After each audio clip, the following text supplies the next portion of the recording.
morning, good morning, good morning. Welcome back to Hall of Fame College Football's Rise and Shine College Football. I'm your host, Jason Watkins. If you love college football, you know you're in the right place. So before you forget, smash that red subscriber button, like our videos, and don't forget to ring the bell so you don't miss one moment. Hall of Fame College Football. Welcome into the show, everybody. Mars Jams, first one in, first one to check in. Make sure everybody wipe your feet as you come in. Let's talk a little bit about this SEC ESPN stuff with the rivalries, as well as for our Oklahoma fans. Let's talk Red River at the Women's College World Series. Queen Jada delivers a walk-off against the Florida Gators yesterday at Devon Field. What a big time delivery for Jada. Something else, man. Something else. Love it, love it. Hangster, what's up, bro? Good to see you guys in here. And you know, Mike White better be getting his excuses ready. Or I guess he already kind of made his excuse for losing it. So why not? Hey, Bishop Frank, what's up? What's up? How we doing? How we doing? Eric, good morning, Boomer. Good to see everybody. Bishop Frank, love it. SEC family in the house. Wipe your feet when you come to the family cookout. We're going to be cooking some Longhorn steaks by this time, probably, well, this time Friday, I guess, because they're start that first one. Hey, happy birthday. I love it. I love it. Happy birthday. Glad to see you in here, Kimberly K. Yep. But everybody get ready for some steaks. That Longhorn steak, Red River style for the Women's College World Series. Excited about that, man. Excited about that. No life. I have no life either. I'm with you. I'm glad you're here with us there, Kimberly K, on your birthday. That's good stuff. Good stuff. Good stuff. Neelio, thank you for coming in. Good morning. Good morning. Good morning. Thank you for that super chat. Over under of coaches being tossed in the championship series. I don't know. Oh, it's Tiara Jennings' birthday as well. Hey, there's old Tattoo Baker. What's up there, buddy? Good to see you, man. Good to see you. Hey, well, that's awesome. You're very welcome. I hope you have a wonderful day. All right. Over under coaches being tossed. I don't know. You guys tell me. How many? I'm going to have to set it at 1 because I can't really see that happening. But I can see Mike White getting tossed. Somebody said that the coach from I saw a tweet about the Florida coach flipping off. I'm not sure whose dad it was, but I think it may have been Tiara Jennings' dad. I don't know. Couldn't tell you for sure, but got a lot of whiny Florida Gator fans. Don't like all the celebrating the Sooner women do, which is just terrible. Just terrible. Don't like it. Win. Win, and you won't have to worry about it. They're going for 4 straight. What do you expect? You know? Good grief. And Patty tells them to be unapologetic. I love it. I don't have a problem with it. I wouldn't have a problem with it if anybody was doing it. Who cares? It is super, super incredible what they're doing. You think a couple of Texas coaches then? All right. Hey. So set the over-under at 2. I'll still go with the under. I think 1 Texas coach could go. Patty's got too much dignity for such a thing. No, welcome into the show, everybody. Good to see everybody in here.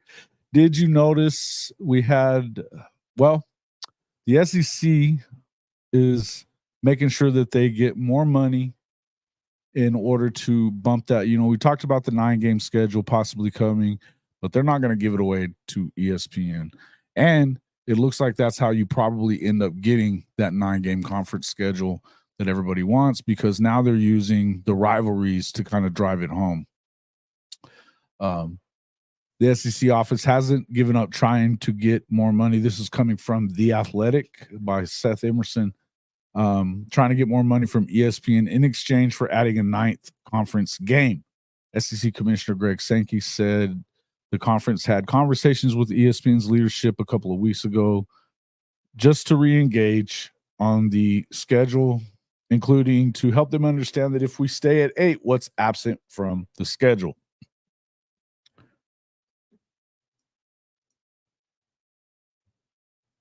Let's see. Namely, rivalry games such as Texas A&M, Bama, Tennessee, Georgia, Auburn would not be played annually. The 8-game format calls for each team to only have one annual opponent and play everyone else twice every 4 years. The 9-game format would have 3 annual opponents and play everyone else biannually. So that's that 6-3 model that we talked about, where you have 3 protected rivalries. That's the way that would go. Well, you should leverage that one, I guess, if you can. But the thing is, this is just going to show you that what it's all about, what all of this realignment and everything is about. And look, they absolutely have the leverage. Absolutely have the leverage. So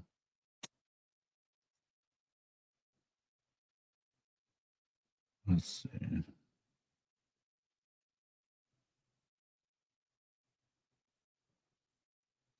There we go. Go hard on the end.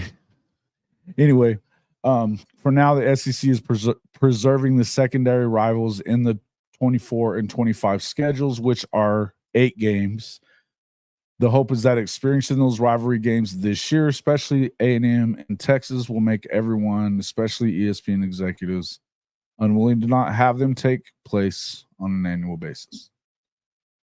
Now that we're in it and we'll experience the renewal of some of these rivalries and some of the games, that will shape some of the thinking as well. You can hear a conversation about CFP selection going through it in a year. We've got some time, but not a lot of time. Yeah, so essentially they want to continue trying to raise revenue on doing that kind of stuff. So I could definitely understand how they're going to do that, and why they would do it. To me, but I definitely do want to see, I think every SEC fan wants to see this go to a 9-game schedule. But I can see what they're talking about, because in order to do that, and we talked about this a little bit yesterday on the show, preserving these rivalries, you're going to end up losing some of them either way. I don't know that you're going to keep from losing some of them. In the end, look, can you imagine the numbers that Texas A&M are going to do this year and next year? It's been 12 years since they played. It's a big game. It's huge for recruiting. The game needs to be played, right? It's the same reason that you're not going to continue to, you're not going to not play the Red River. You're not going to, they're going to keep the Iron Bowl because it's a huge one. They're going to keep the cocktail party. But that means that a lot of these traditional rivalries that happen every year, and they've been happening every year throughout the history of college football, pretty much, now that this thing is reshaping, look, to me, I know, you can call it greed or whatever you want to do, but one thing you do know is that right now, the greedy, ESPN and Fox are making more money. And you kind of look at it, you've heard executives, athletic directors, all that say stuff like, we sold our soul for this money, but we sure like the check. Well, if you're going to play that game, then you might as well go all the way with it. So to me, I feel like this is something you have to do. You do have that leverage, and you should keep it. And you should definitely not allow ESPN to dictate what happens in this sport without paying a lot of money for it. And that's kind of where it is right now. So yeah, Bama, Tennessee would be on the chopping block. That would be gone. Your annual Florida, Tennessee game would be gone. Think about that. LSU, Bama had become kind of a rivalry that it was being played every year because of the divisions in the West Division. You certainly wouldn't see Oklahoma, you wouldn't. Well, yeah, I mean, even if they keep the Missouri thing, which I don't really care about that one, but that means you still no possibility of you playing Texas A&M or LSU if that was, I mean, if they were thinking of making that a yearly thing, or Florida, whatever, it's not going to happen. And I don't care about the manufacturer stuff, but I think about it. You could, I mean, these first few years, if Oklahoma's going to play for the whole thing. Good morning, Sooner fan. Love it. If Oklahoma's going to play for the whole thing, they're going to build rivalries right away, right? Same with Texas. If Texas is going to, but you're gonna make some rivalries just out of being on the field and having to battle it out with these guys. LSU seems like a likely scenario. They're definitely closer together. You've already had some battles with them in the past. We don't really have to talk about those games right now, but these are things that could happen. But I mean, of course you want to see some of these games like that. And yeah, for Tennessee, let's see, what are you saying there, Neil? If you speak with Tennessee fans, they consider their annual game with the Tide as serious as any other. Yeah, third Saturday in October, right? Always.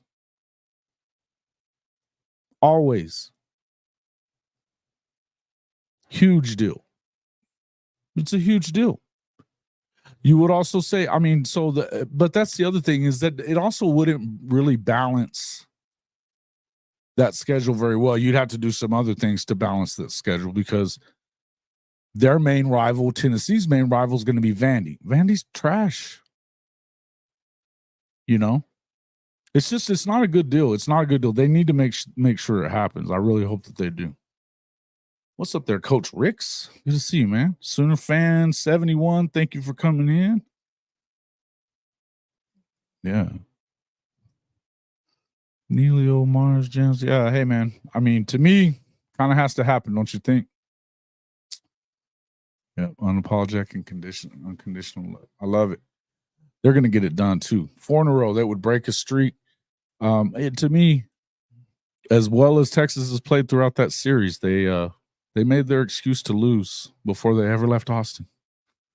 So I expect that to happen. Yeah. Listen, you kind of have to, right, Moon Rocket? You kind of have to. I knew that was coming from you. Yeah. Well, and even if you think about Arkansas, I mean, Texas is another one of those rivalries that kind of went away. That one went all the way back to the Southwest Conference days. So, look, I think the one thing that with all this realignment and stuff changing is that you need to have compelling games on, because you're not thinking about the fans. If we're going to talk money all the time, we're not really thinking about the fans. We're not really thinking about necessarily the players in all this realignment. The SEC is still I love it that it's still geographically put together. You can still drive pretty much to every one of these stadiums, no matter where they are, from Florida to OU. A little longer for that one, but it's still within a regional footprint. And that's what Greg Sakie's talking about. But when you start talking about the Big Ten is a coast-to-coast league now. And then same with the ACC, and the Big 12 is pretty much the same. So we're talking about a lot of wear and tear on these guys and travel and all that other kind of stuff. It's not for them. Don't tell me it's about them, because it's not. So, and with the fans, hey, I don't want to keep losing rivalry games. The Arkansas one should have never been done. I hate it that you don't have the Nebraska rivalry anymore for Oklahoma. They're in another conference, but I think that that's a game that should be played. I don't think that it's right that Oklahoma State and Oklahoma aren't going to be playing. A lot of that has to do with Mike. Most of it has to do with Mike Gundy. He doesn't want to play Oklahoma anymore. And you can't necessarily blame him. They take it on the chin as much as Auburn takes it on the chin with Alabama. Probably more so even. Let's see.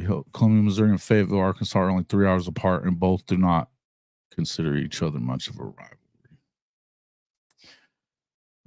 I don't know, Neil. You got Drink over there putting up billboards in Arkansas promoting his football program. It's turned into one. Pretty personal, right?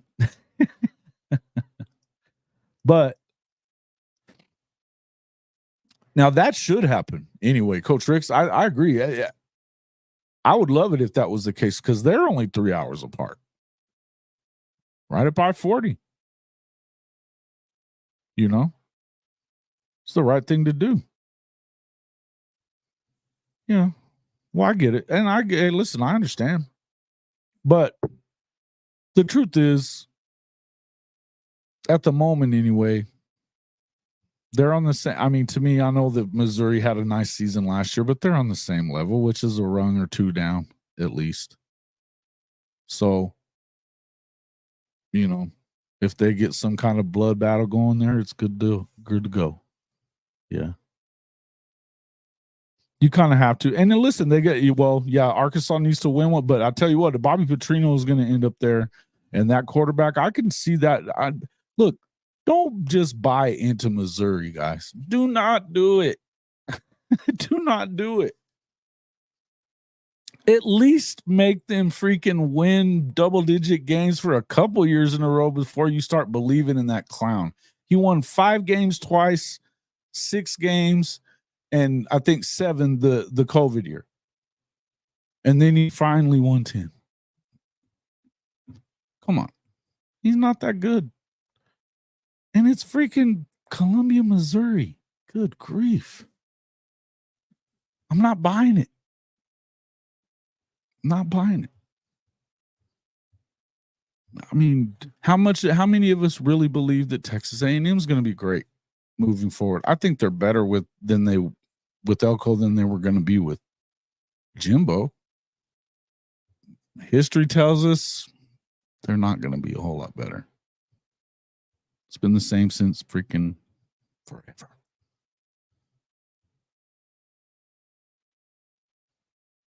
Yeah. Okay. Yeah, I could see that one. Yeah. Look, see, and those things are not. It's not cool that those things aren't happening. The border war, you know. Yeah, Mizzou is maxed out. Maxed out, bro. You got it, Moon Rocket. You ain't wrong. Thanks for coming into the show, man. We appreciate it. Anybody in the AAA fam to pop in? That's awesome stuff.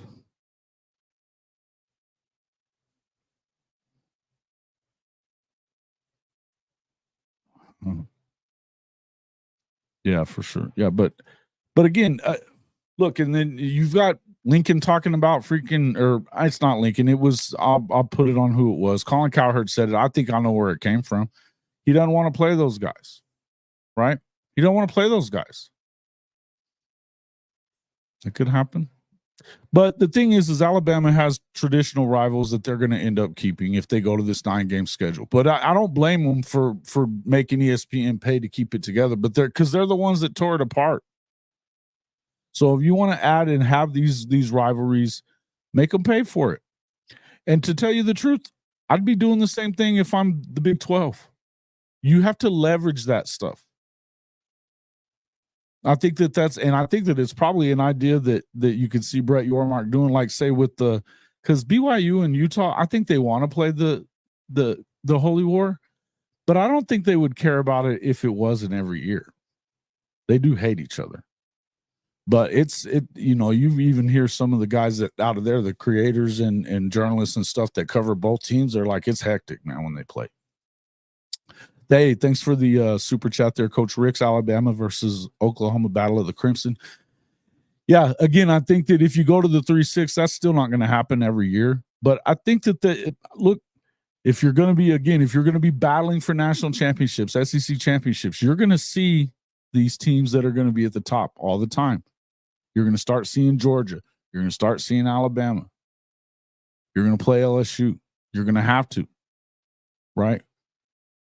So I think that you could see some rivalries kind of get sparked that way that you end up playing it. But again, you don't just have to. I mean, I think you also have to try. It's a way to balance the schedule out a lot too, and I don't think that you're going to balance it as the way it was. And I think that that's what Moonrocka. Correct me if I'm wrong. Isn't it one of those things that you kind of see? A lot of people in the SEC were pissed about it, that there weren't a lot of teams that you were getting, or it wasn't a balanced schedule. That's what Coach Saban was talking about last year. The reason that this didn't already go to 9 was partly it was because they wanted more money, I think. But the other part was he was like, why do we got to keep playing the best of the teams every year? But somebody like, say, even A&M, they don't ever have to play Georgia, right? It's not really right. And you start looking at even what it is right here with the 8-game schedule. Look at Mizzou's trash schedule. Same with Texas. Texas doesn't get Ole Miss, they get Mississippi State. They don't get Tennessee, they get Vandy.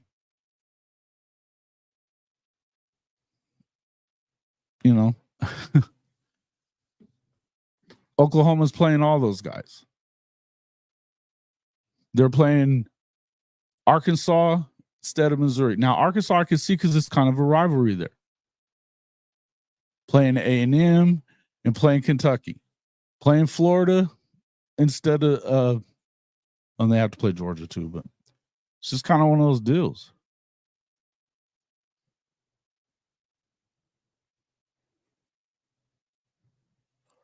I don't know. I would think that probably not. I don't see how you wouldn't want that. I think that if you're the Big 12, I think what you want, if you're Brett Yormark, I think you want them to probably match up with the best teams. I think you would definitely, it's worth money to you to have Bedlam, right? Worth money. But I think they would probably want the better teams to match up with them because there's a chance, you want to play on your level. So say, the Bedlam game is going to happen. It would, you would want to do that for just money's sake, because every other year you get a big payday or whatever. It's going to generate more money for your state, for your conference, even though they're both with ESPN. But I don't think so. I don't know that that's, it could be. But I think the main thing that what he really wants is they've got some important games against SEC programs coming up this year. You got to look at, I would say, Oklahoma State and Arkansas. It doesn't look good at home for you to lose to Arkansas if you're Okie like. Doesn't look good. Then you've got, let's see, I was trying to think of who else is playing SEC schools. Because last year you had some Big 12 teams losing to MAC teams. 3 or 4 of them. It was bad. Let's see, Big 12 schedule.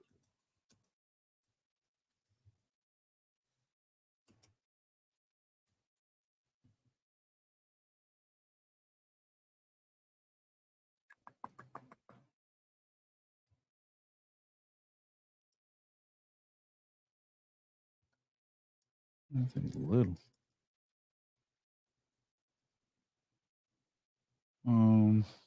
Wow, that's little.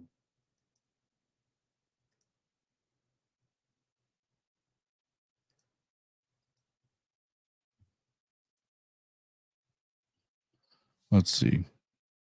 Yeah, okay, so Arizona State playing Mississippi State, that's a decent matchup of low end teams of those two, but you can't afford to have. I don't care, even if you are Arizona State, you can't afford to let Levy kick the crap out of you, right?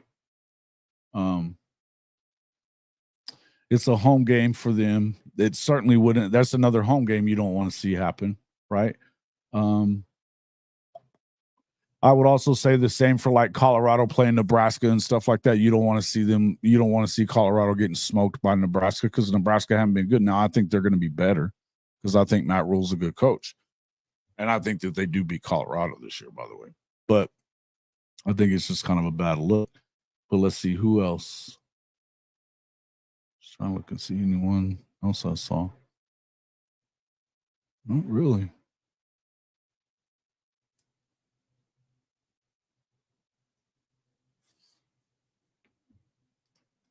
Yeah, I think you probably want them. I think you need him. I think you need them to play SEC teams and play well to stay on. I mean, and I think that if you're, to me, I think if you're the Big 12, it doesn't do you any good to get into the playoff and get boat raced.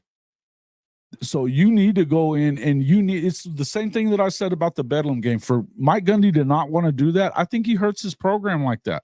I've been saying that for 2 years. I think he's hurting the program that way for whatever good it is. And I don't think it's that good to begin with, but I think that drives your competition level down.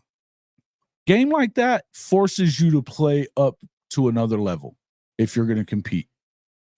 And it's good to test yourself early in the season. And even losing it doesn't necessarily hurt you if you play competitive. The revenue difference is going to make it hard to do that. But what good does it do you to just play in these playoffs? I said this yesterday. I, for one, am not one of these people that wants Oklahoma to just go and get there and lose. It's not enough. It's the same thing. I think it's ridiculous that, Lincoln, you're at a place like USC and you want to shy away from LSU. Why?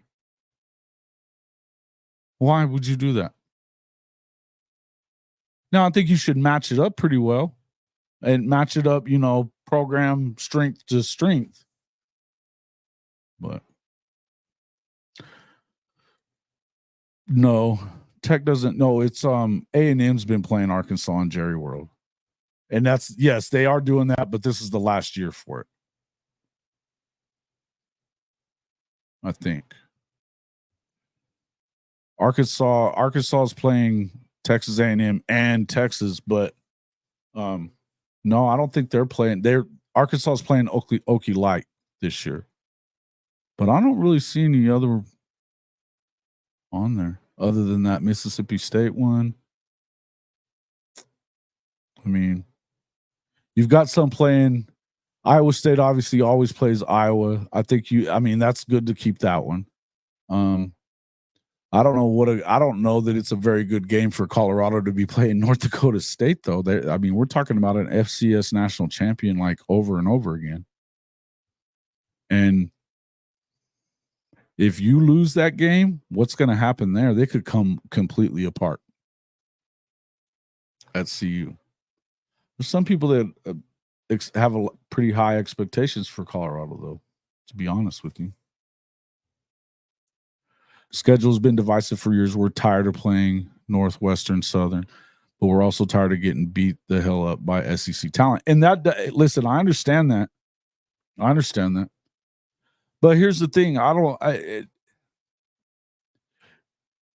If the SEC wants to get the lion's share of playoff teams, I think that you have to continue to play that. I think that you have to play the best schedule possible. Now, I think that that's already happening. When we were talking about that last night on this show, that when you start looking at the schedule rankings, now I still think it's ridiculous that you had Texas ranked number 10 overall schedule when they're 14th out of 16 teams in the SEC. It doesn't make sense. Those numbers don't make sense. And to me, that's SEC, that's ESPN bias for Texas, right? It's stupid. But because Texas, mark my words, they will not win 10 again. They're not going to win 10 games. I think 10 would be the most they could win. I think they're more around 9, maybe even 8. A lot of people think 8. Yeah. No, they do. Look. Drink was on his way out until last year, and he had their 6 conference wins came against teams that were 14-34 overall, bro. 14-34. Oklahoma's conference schedule finished like 76-28. I had it posted in here. Insane.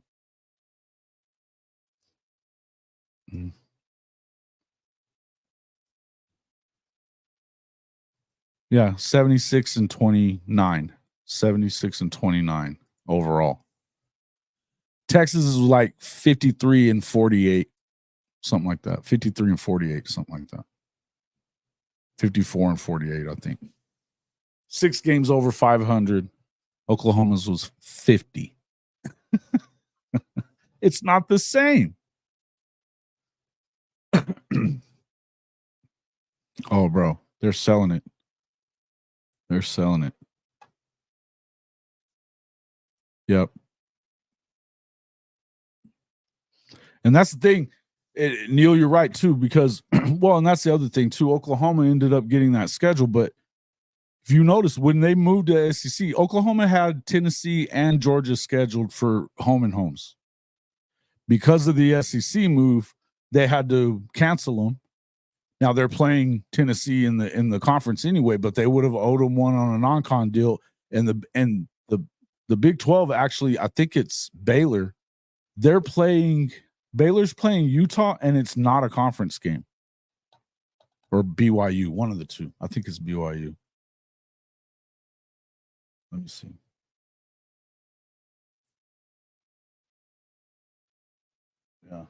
Yeah.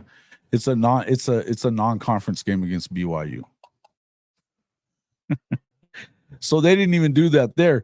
But when you do that, I mean, and it threw in, so you can say whatever you want, but they way overdid it, and made sure. Well, I don't care. I think, to be honest with you, I think most Oklahoma fans are like, yeah, bring it on, because it's going to get you battle tested for what you're going to have to do to win this thing. You're going to have to go through these guys one way or the other anyway. I still, like I said, the games that I really believe are going to be the toughest games. Yes, LSU, because in Baton Rouge, of course. I don't really think that Lane Kiffin, I mean, he's going to have to win a game that he's not favored to win by a lot or favored at all before I start believing he can. It's still Ole Miss. Same with Mizzou. They played Georgia, got beat. They played they're going to play Bama this year, they're going to get beat. They're going to play Oklahoma, they're going to get beat. I still think A&M probably beats them. They get them at home. It's still Mizzou. Let's not get it twisted. Yeah. Yep. That's going to be a pretty good game, though. It should be a fun one, huh? Iowa State, K-State in the Big 12 championship. I think it's K-State, Utah probably at this point. Unless, like I said before, I think Kansas, if Jalen Daniels stays healthy. Now, do you expect him to stay healthy? He hasn't yet. You can't really assume it. But I do think that, and on Andy Staples, they had a guy on there. I think he's from Sirius Big 12. He had West Virginia winning the whole thing. That's the first time I'd heard that one. I think they're good. I think they're pretty good, but it's just that just goes to show you what a big toss-up that whole league is. Because, yes, I think Kansas State, Iowa State, I love Iowa State. As far as they're going to play really good defense, and that quarterback, Rocco, looks good. He looked good last year, all year. When they turned him loose, he looked good.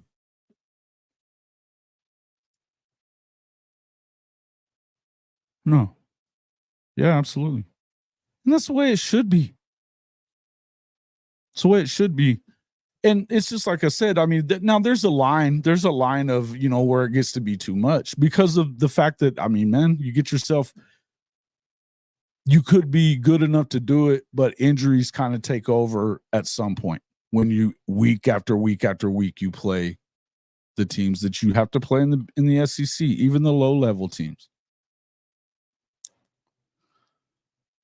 They're not going to always be that way. But, I do think that, And I think it's kind of the same. Yeah. Oh, it's gonna be. Yeah, it's gonna be.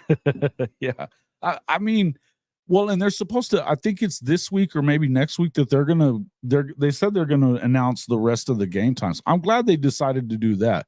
That's helpful for the fans to be able to get planned ahead of time, and not have to wait, because that's one thing that I think they could have done a long time ago, where, when you could have a few that are flex games or whatever like that, if you think, towards later in the year or whatever. But I think they should be able to get it set up correctly. And especially in view of the fact that you have one network now, you can fix that. Right. I think but that allows you to kind of do that. But again, I think that when you start looking at, I still believe that, yes, LSU, Alabama, even though it's a home game, and Tennessee, even though it's a home game, those are the three games I think are going to be the toughest for OU in year one, and probably year two as well, because then you'll be on the road with two of those teams.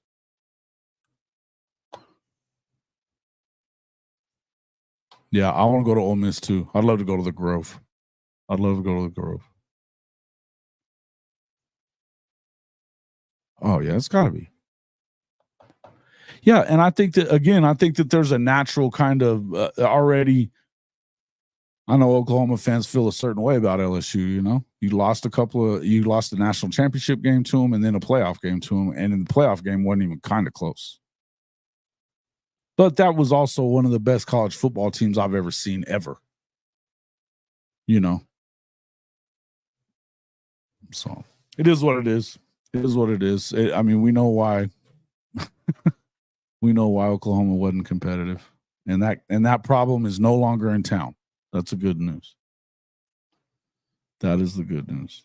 But yeah, I think that overall, I don't know. You guys, let me know what you think. I mean, but I do believe overall that you really, really do need to handle that. You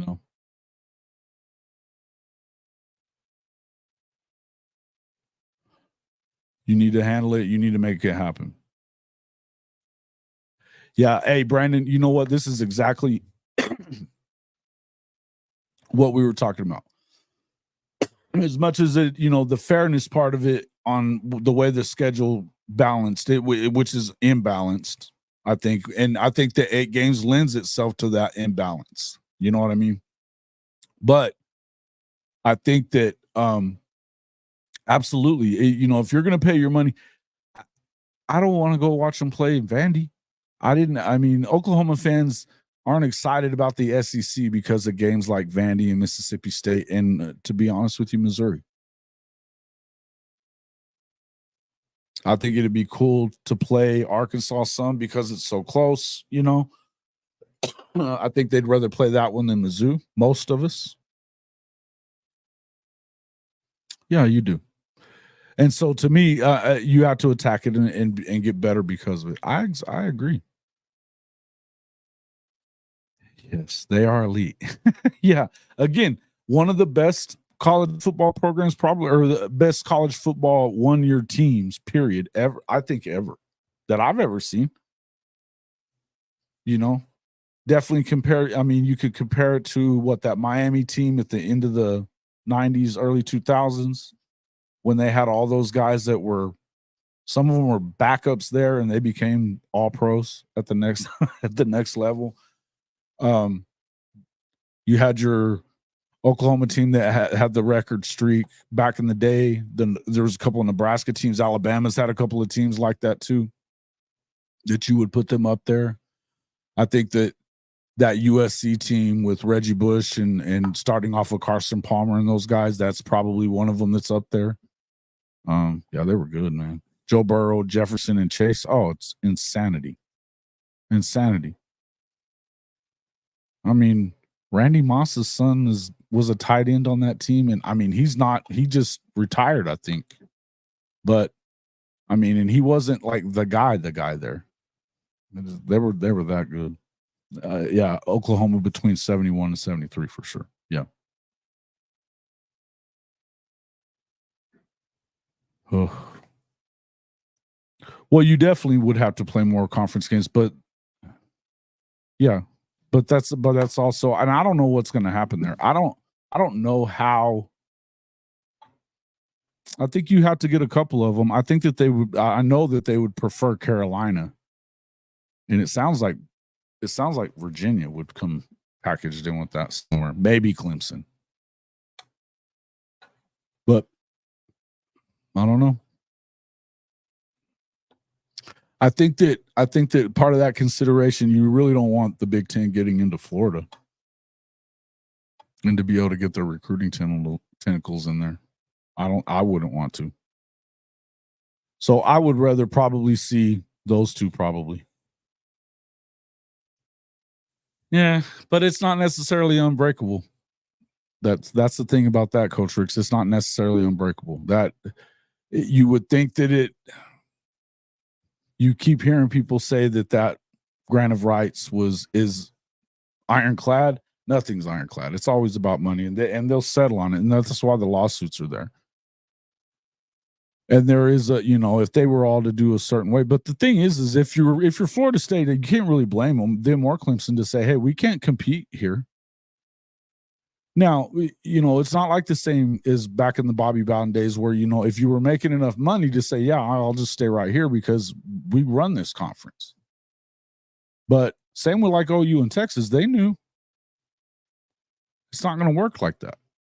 It's not going to work like that. And again, I think that there's really no telling how this is all going to work out. I think in the end, you may not have to see a bunch more realignment if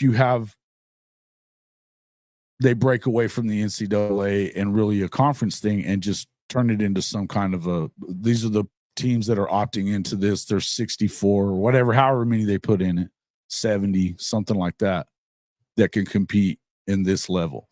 So they break away and do their own league type of thing. I think that would probably be the way that goes. But I mean, again, that's changing the game a lot. I don't know how this is going to all work out. I would tell you that it doesn't seem like the SEC is in a big hurry to add anybody else. And the Big Ten keeps saying that they're not either. So I don't really know why you have to. Where is the stash? He said he had to keep his daughter this morning, so he's got a baby. Yeah, no doubt.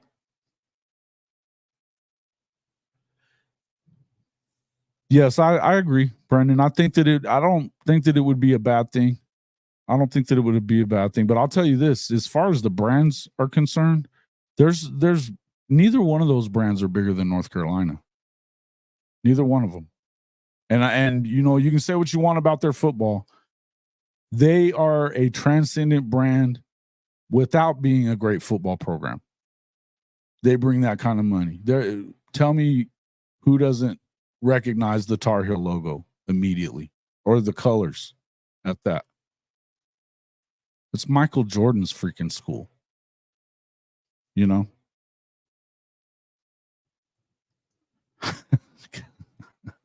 He might be able to. You guys not having fun with me here? You guys are welcome to call in. I could actually pop a link in there and you don't have to put your face on and just do a call in and jump on and talk for a couple of minutes if you'd like. In fact, I can do that real quick. Yeah, listen, North Carolina it's one of the, I would say it's a top 5 to 10 brand in the country of college sports, period. It's recognizable. And it's within the SEC footprint. I think that's, they're not really in North Carolina. They'd probably like to be there.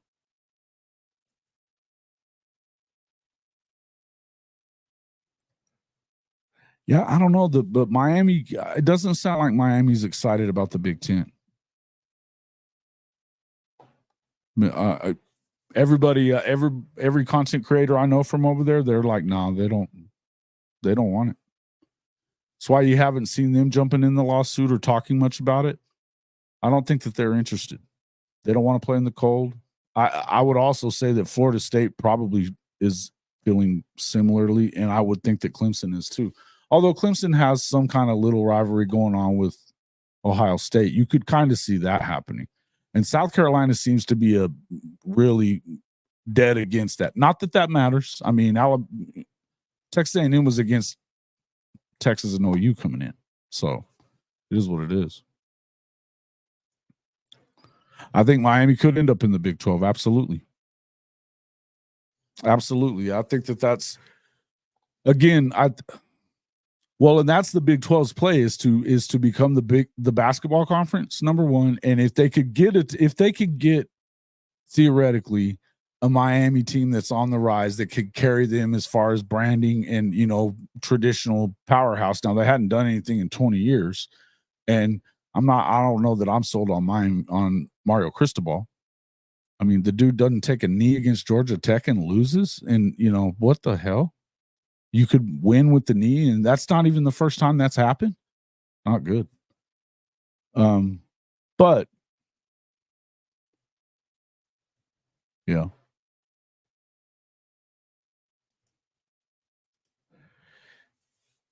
It feels like but academically, Miami would definitely qualify for all the talk that they like to make about academics. I think that they fit probably better than any of those other teams we're talking about. Carolina kind of does too. But they're, one of those.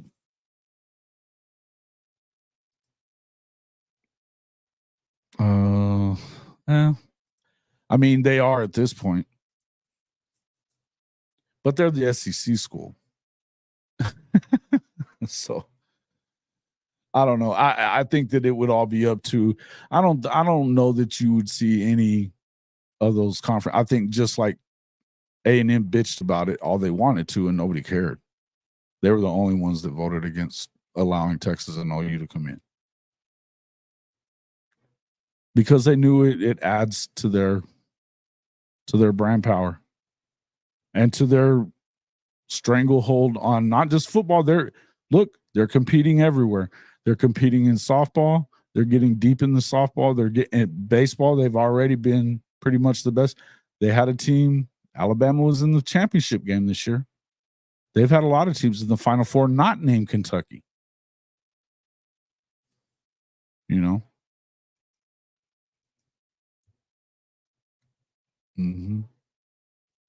Yeah, maybe so. I think the problem but again, if you're $50 million behind the SEC and the Big Ten, how can you compete at that level? You're not going to do it for long.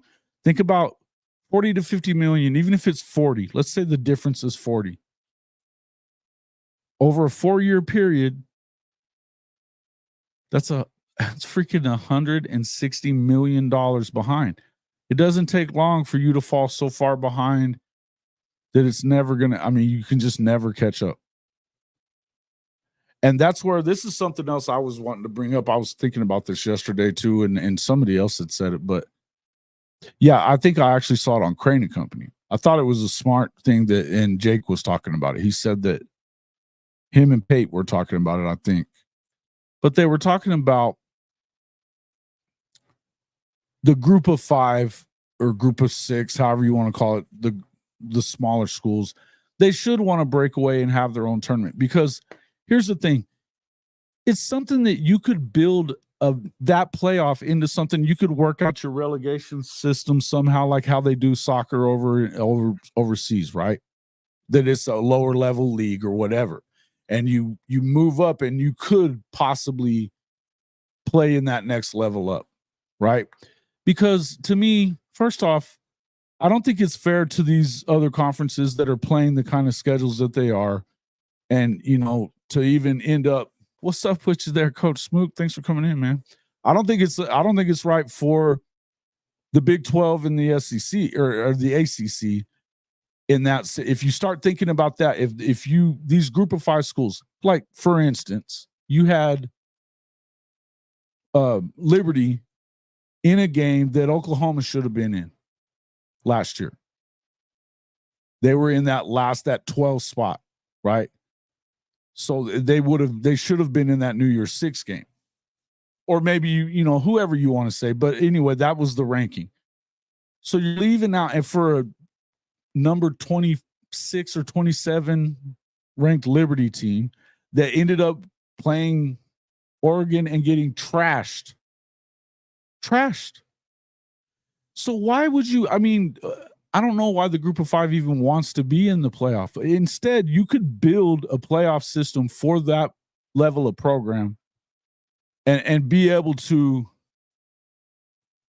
turn that into something that would benefit you, make more money, and also you have a chance to go in it and win it and get eyeballs on it.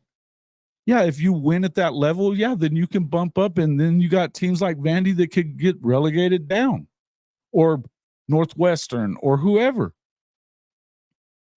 That's another thing we've heard lately is that apparently, according to, now this is another thing that would hurt the Big 12, though I'll say this. Man, I appreciate everybody coming in. Check this out. Coach Smoot bringing everybody in. Gary, Bama for life, thanks for coming in. Antoine, my man, how's it going, man? Moonrock has already been in here. My guys, I appreciate you. Yeah, it absolutely more entertaining for the fans. Coach Smoot, you want to call in, man? Or I'll just send you a link real quick. But yeah, I mean, if you think about it, Brian Thomas, Goof, hey, man, I appreciate all you guys coming in. I appreciate that. That's good stuff. Good stuff. Good stuff. Crimson Blood 22. Welcome into the show, everybody. Nicole, thank you. Thank you. Good stuff, man. Good stuff. Yeah, so look, again, I think that, yeah, Coach, if you want to jump on and talk about this a little bit, Piano Man, there he is. I'd love to hear your opinion on this too. But to me, I think that that's another thing it should be worrisome for the Big 12. And let me tell you why. According to what Josh Pate was saying, that they have, I guess it's Fox or whoever has said, okay, for this money, you telling the teams in the Big 10 that you need to start competing and making better hires and making sure that you compete. In other words, you know, that there's a cost that's coming with this cash. They're not just going to keep handing them money to be trash.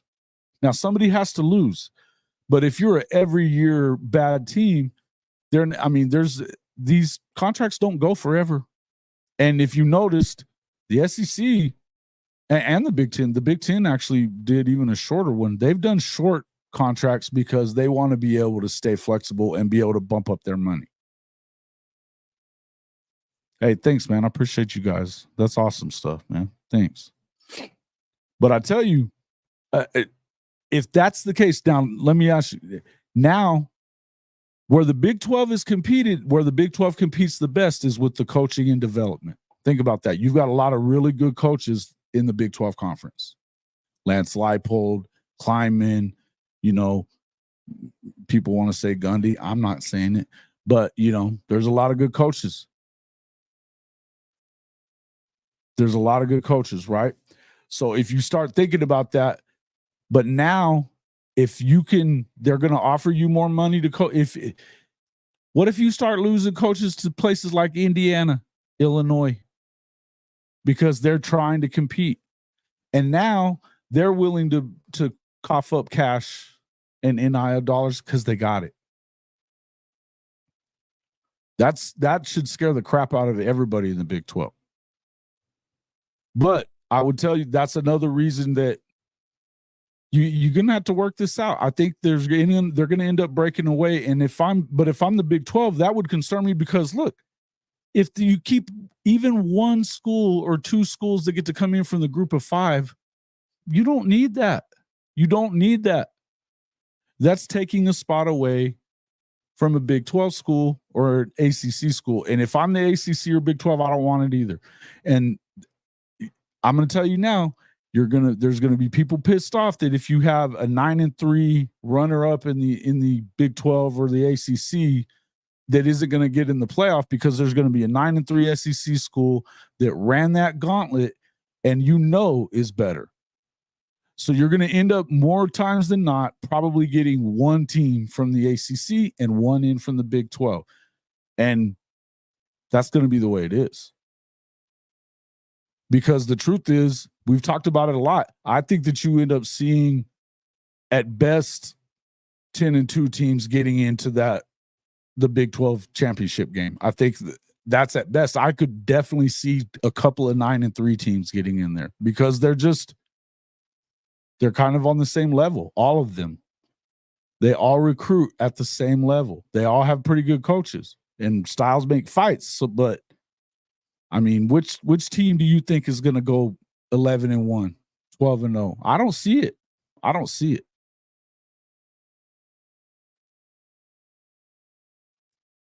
Hey, man, I'm glad you guys all just subscribed. That's awesome stuff, man. No, it won't happen, but I wouldn't mind if the SEC ended up getting Clemson and FSU, then moved to a conference-only schedule. Yeah, I don't know that I necessarily want to see only a conference-only schedule, though, either. I think that doesn't. Again, we're getting away from so many traditions that make college football what it is, and that's the fabric of this game has been in rivalries, and a lot of those. Look, if you go to conference only, we were talking about USC, talking about getting away from Notre Dame. That's been a blood rights, a 100-year-old game. Heated as it gets. I know in the SEC you probably don't care about that because you're not in it. But don't tell the coach that. My co-host, they want to play USC every year.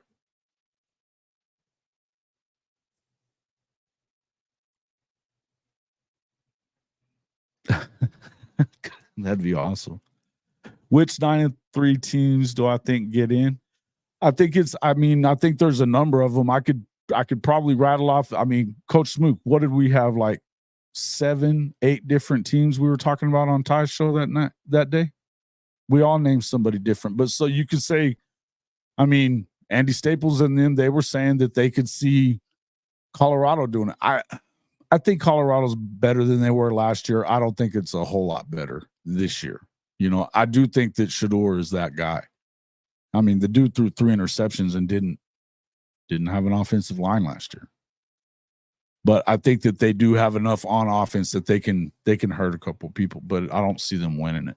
But yeah, 6. Yeah. So I think that, look, if you start thinking about that. But I think Kansas State is the first one you think of. Utah and Kansas State probably. A lot of people say Oklahoma State. I don't. A lot of people do. Kansas, if Jalen Daniels healthy, is definitely a contender. Iowa State is definitely a contender. That's one of the dark horses that I think can do. I could see them definitely winning. I think they won 9 games last year. I could see them winning 10.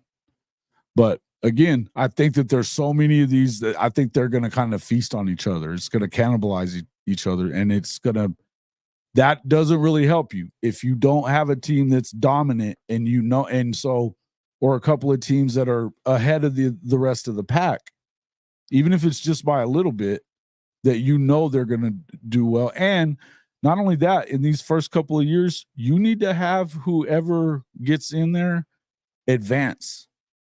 Don't just get in there and get a bye and then get thumped in the next round, or get in there in that next round and never win. You can't afford to have that happen, because when you do, it's going to justify them saying, no. And I'm going to tell you, if it's a 9-3 runner up in the Big 12, don't tell me that they're better than any 9-3 team from the SEC or even the Big 10. Not as much the Big 10. But you can't tell me that. The ACC with Florida State, Clemson, and maybe kind of Clemson-ish. Maybe they deserve to. Maybe they don't.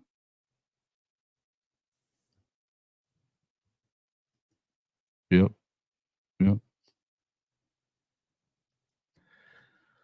That's a good question, Antoine.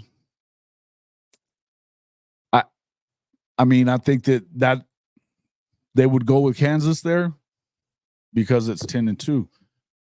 But if you look at that schedule, and Tennessee is one of the ones that doesn't have the hardest of schedules for SEC schedules concerned.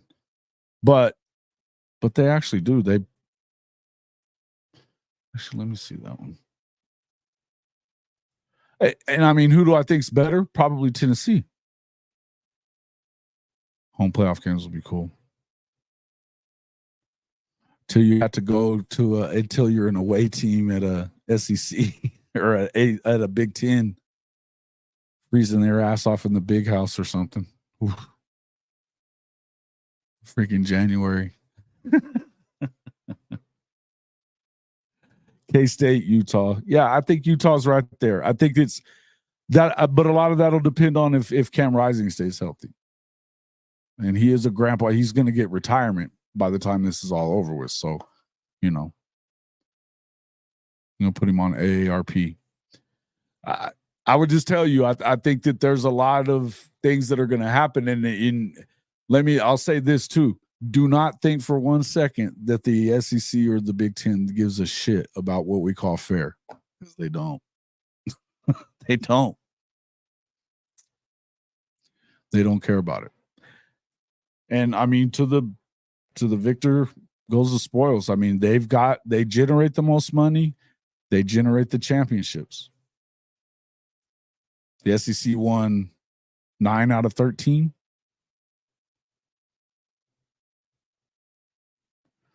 They're gonna get what they get, and that's the way it is. The Big Ten only won. Well, that was their second one, wasn't it? Yeah, they won Urban won the first one, and then they won this. Michigan won this one.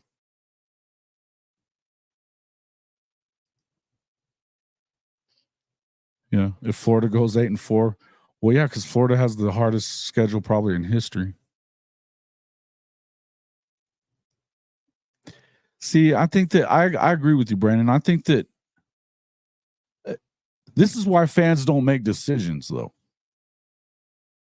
You know, I think you need to listen to your fans to an extent, but I don't think you need to listen to them in this instance. If you can get into the SEC in your Florida State, you need to do that. Because, I mean, yeah, are you going to win as much? No, I don't think. And that's the other thing. I think that all this is going to, I mean, you're going to have still some dominant teams that can get to the playoff because of the playoff being bigger, but I don't see, it's definitely going to change things, you know, for certain programs. And let's not act like Florida State is a blue blood. They're not. You know, I don't care what anybody says. They didn't. I'm still going to say they proved that they didn't belong in the playoff, getting beat by 60 in the Orange Bowl. Call it what you will. Good morning there, Ms. Carla. Thank you for coming in. Yeah. But yeah, I think that, yeah, K-State, Utah, I would pick one of those two. I'll tell you another one. UCF is going to be a problem. UCF is going to be a problem with KJ Jefferson. That's going to be a different deal. Gus knew what he was doing and he built it up. He knew that he didn't have enough depth last year. They lost some games that they shouldn't have lost too. Hell, they almost beat Oklahoma. Oklahoma definitely overlooked them. They will do anything to do that? I don't know, man. Hey, Bishop Frank, thanks, man. Gifted one of our memberships. Yeah, hey, if you want to become a member of the program, make sure you jump out right next to the like button. There is a deal for the Hall of Fame college football channel membership, Hall of Fame Mafia. It's as low as $2.99 a month. There's different tiers to it, but get in there. You get access to our member-only content, our Discord, kind of some of the same stuff that Coach Smook was talking about there earlier. And it goes to Antoine. Awesome, man. Make sure you jump onto that page and get into our Discord, man. That's good stuff. Love it. Yeah. Yeah, absolutely. Yeah, hey, listen, but that's the thing is you got to go win. You got to go win. So that's why I was saying, and I don't know how many of you guys saw this from yesterday when me and Jake Merrill were talking about it too. And you know, we kind of talked about it a little bit last night with Jay from Unfair Sports, which, by the way, get over there and check out Jay's show if you're not already a subscriber to his channel. It's awesome as well. But yeah, man, I think that really, we got another one. We got another one. Man, look at Bishop Frank giving out memberships, man. Thank you very much, Bishop Frank. Appreciate you. Appreciate you. Who did that one go to? Good stuff. Good stuff. But yeah, hey, if you know it's as low as $2.99 a month, I mean that's less than half of what it costs for one of those coffees from like Starbucks or something. So jump in there, do that. It's a great deal.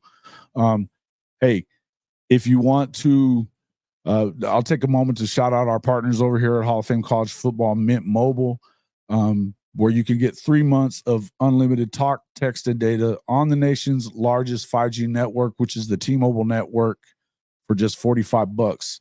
Again, that is unlimited talk, text, and data. You can use the phone that you have, and it's a mobile eSIM card. You can test it out against your big wireless plan now. I can tell you now, from my 2 phones that I switched over to it, I'm going to save $1,600 a year and keep the same service that I had with Verizon. So it's a great deal. It after the 3 months, if you buy ahead, it can be as low as $30 a month. Now you buy it out ahead of time, but you can try it out for $15 a month, $45 for the first 3 months. It definitely helps the program, but I mean you can save a lot of cash. So go over there, check it out. Trymintmobile.com/HOF. That's trymintmobile.com/HOF. You'll thank me later after that. Also, you can jump into our official show merchandise, hofmedia.us/pod-merch. You can get the coaches I don't give a beep shirt. You got your horns down apparel in there as well. We got some other designs coming up. And then for all you golfers out there, man, jump into our MAELREG Performance Golf Apparel partner site. Get performance style for great price. Man, I got some golf shorts that, I mean, they feel like basketball shorts. They look clean, no wrinkles. Amazing stuff for any of you guys that like to play golf. I love it, man. My son's like a semi-pro player, so we're kind of a golf family too. So good stuff there. Great deals as well. Shirts that'd be $100 pretty much on every other brand. You're going to get it for about $40. So great stuff, man. Get in there and check that out. Again, if you the free way to make sure that you're help supporting the program, become a subscriber like we've had a bunch of the guys from the AAA family do today. We appreciate that, guys, a lot. And then, of course, just hit that like button, man. Make sure you hit that like button. Wipe your feet as you come in. Thanks a lot, guys, for coming in. Say, Stevie Rowland, good to see you, buddy. Stephen G, who do I see winning? Who do you think? That's going to be Oklahoma. I mean, Mike White was already making excuses why they weren't going to win because of the, quote, home field advantage. So I think it's clear. I think it's definitely clear what's going to happen there. Yeah. Well, I think if you're the Big Ten, you should be making that move, right? I don't know that the SEC has to. I think that from everything I can tell, the SEC is more interested in Virginia and Carolina. That's it. That's what they want. Yeah. Rather see Clemson and North Carolina than FSU.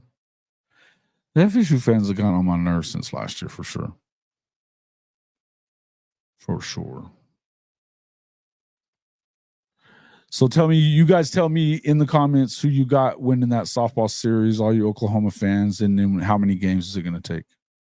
It's not interested. Yeah. I don't think they are. I don't. The Big Ten isn't interested in FSU. Well, they're not an AAU school, so I know that matters, but I know they've been working on trying to get their AAU certification. I think that they definitely are interested in Miami. I just don't know how interested Miami is in them, aside from the money boost. But I don't think Miami has a hard time with. I kind of think it's similar to Notre Dame. Notre Dame's not going unless they just have to. They don't need it. They don't care about the money. OU in 3. You got Texas winning one, Sooner fan. All right. Stink, what do you got?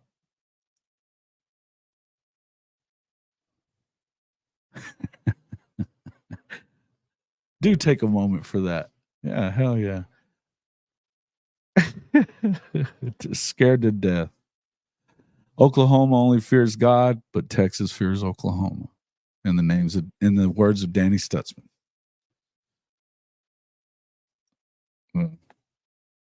I don't. I don't think that anybody from Florida wants to travel across over there to do all that. I don't see it. It's a different thing, man. It's a different deal. And I think that's again, these coast to coast leagues, it just doesn't feel very good. I don't think.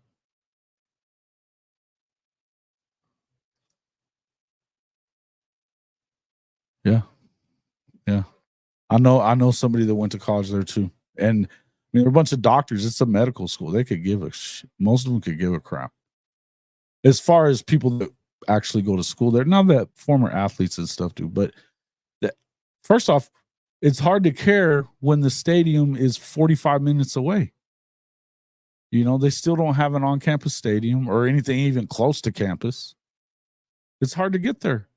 Nobody go. I mean, they're sharing that stadium with the Dolphins. Nobody goes. Nobody goes. Their presence is only on Twitter. In two, Bishop Frank says. In two.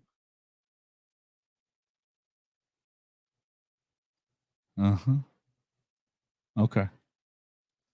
Yeah, look, I think it definitely turned them on.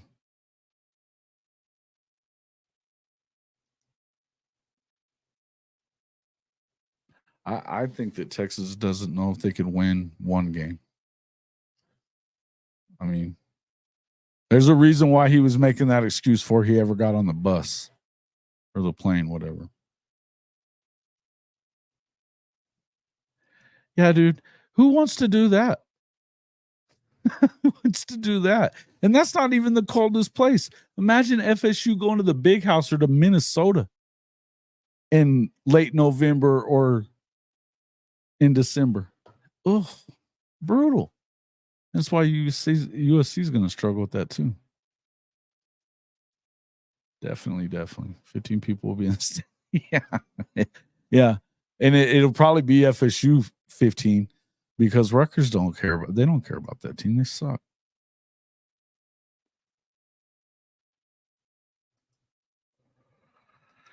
That'd be a tough. Hey, listen, I think that's definitely one of the. You talk about Texas obviously has to play OU and Georgia back to back. And that's tough too. But you talk about tough. Even the good news is you get one of them's a home game, but if you have a close game with Alabama at all, that's gonna take a lot out of you. Then you go into the last week of the season, a night game at LSU. That's a tough stretch right there, man. That's going to be a tough stretch, and I think that it should definitely battle test you for sure. But man, I almost feel like the best chance you were probably going to have with Bama would have been earlier in the season. I think it's going to be a great game, though. I can't wait for that game. Cannot wait. Love it. Definitely grateful, but I think, man, and if you saw Alabama they got the flip on that quarterback that was going to man, the dude's a stud too. He was going to be going to SMU, the kid out of Duncanville, bro. He's going to be a problem. Alabama's starting to catch their recruiting stride again with Kalen DeBoer, and they're going to have an offense. So I think it's going to be a nasty game, man. All respect for Bama, man. Yeah, I got all respect for all these teams except for Missouri. I don't respect them or Texas, really. I think Oklahoma, Tennessee is going to be a very good game. I do. I said it before. I was saying this last night. I was telling Jay and Jake that to me, the more I've looked at this, more than I'm worried about. I'm not worried about Mizzou, period. But even more than like Ole Miss, my concern are about the Tennessee game, the Bama game, and then of course the LSU road game. I think that's the toughest three on the schedule for OU. Texas is Texas. You're always going to have that game, and they've won 17 of 25 of them. So I'm not too worried. I'm never worried about that game. But I think that if I'm apprehensive and the games that I think are going to be the toughest ones for OU, it's those three. Now, does LSU have some questions and some weaknesses? Sure. They may be just as good, though. You know that Chase was a 2-star Just got a $140 million contract. Dude was a 2-star. They have a receiver factory down there. That's all there's to it. So I think defensively they're going to show. I think you got a chance to beat them there too. But again, you never know down there. You never know down there.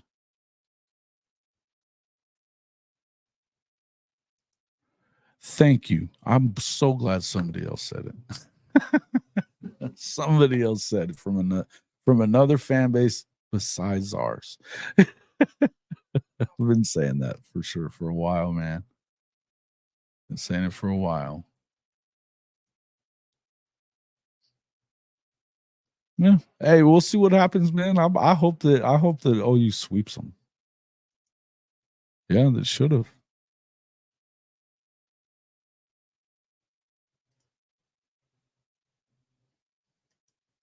Mm-hmm. Yeah, they go on at I think it's 8 Eastern is the first game of the championship. So it's tonight. But yeah, it's good stuff.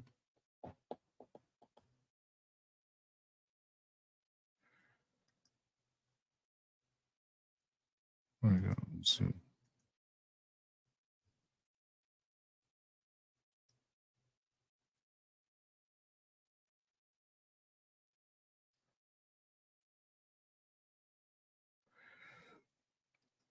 What else? Let's see.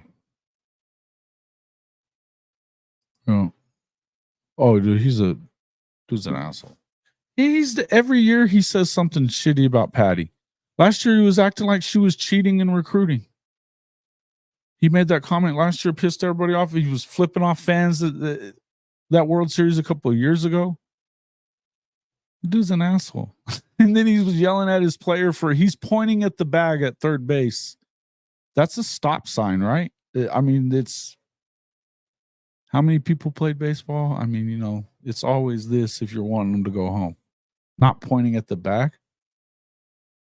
Hey, what's up there, Kerwin? Yeah, dude's a bum. What's up there, Kerwin? Good to see you, man. Good to see you.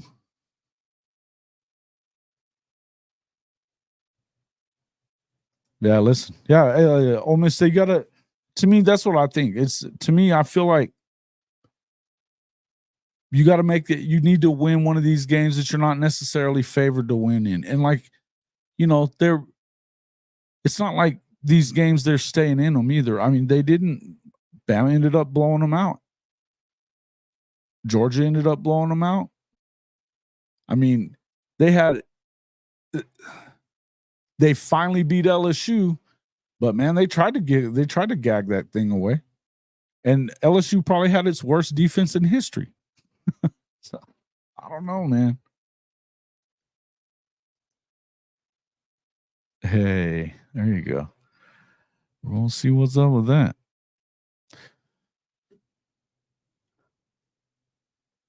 Mm-hmm. Really? Fong Bong for O'Neal? Love it. Hey, this is why I feel like we've talked about this a bunch, guys, and you know that Oklahoma is playing the game right. You know that when I was shout out to Coach Smook, man, was on his show earlier today. I love that. I love that show. They do a great job over there, and it's always such high energy. I appreciate it so much, man. It was a great show. But talking about the way that NIL Alabama's upped its NIL game, and that's something that we've seen here at Norman as well, is that they're now in the NIL game fully. They know what it has to be in order for you to compete in this conference. You got to be willing to pay it. You got to bump that thing up, and you need to have the right people in place to get that done. I think that they've done that. That it's clear that they have, to get Dominic Williams the way they have, that changed things immediately for OU right now, right? Ryman Lee, man, what's up, my man? Stink ass cat. Yeah. Well, you got more respect for Kenny? Yeah, I think Kenny's pretty good.